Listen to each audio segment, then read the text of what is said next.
lagano spuštamo. Šrafovi su takođe M7, na Imbus 5 ili na Gedoru 10.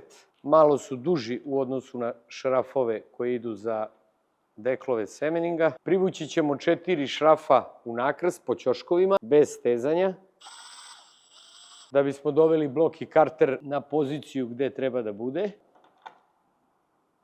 Privlačimo polako i ne stežemo do kraja zbog štelovanja.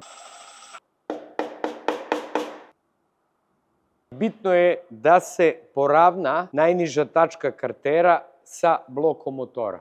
Zašto? Zato što ako se ne postavi dobro, stoji ukoso, može da se desi, ne daj Bože, procuri karter. Ajde, to toliko i ne, koliko moment kad smo mi to stegli, a stoji ukoso. Kad se montira menjač, postoji mogućnost, ako je ukoso karter, da napukne, jer ne naleže idealno ravno, jer je površina zvona menjača velika i kad se steže, hoće da dođe do pucanja te ušice, što se kaže na karteru, tu da je krivo. Naravno, i tokom stezanja proveravamo. Evo, ova strana je malo pobegla. Šrafove kartera takođe stežemo 1,5.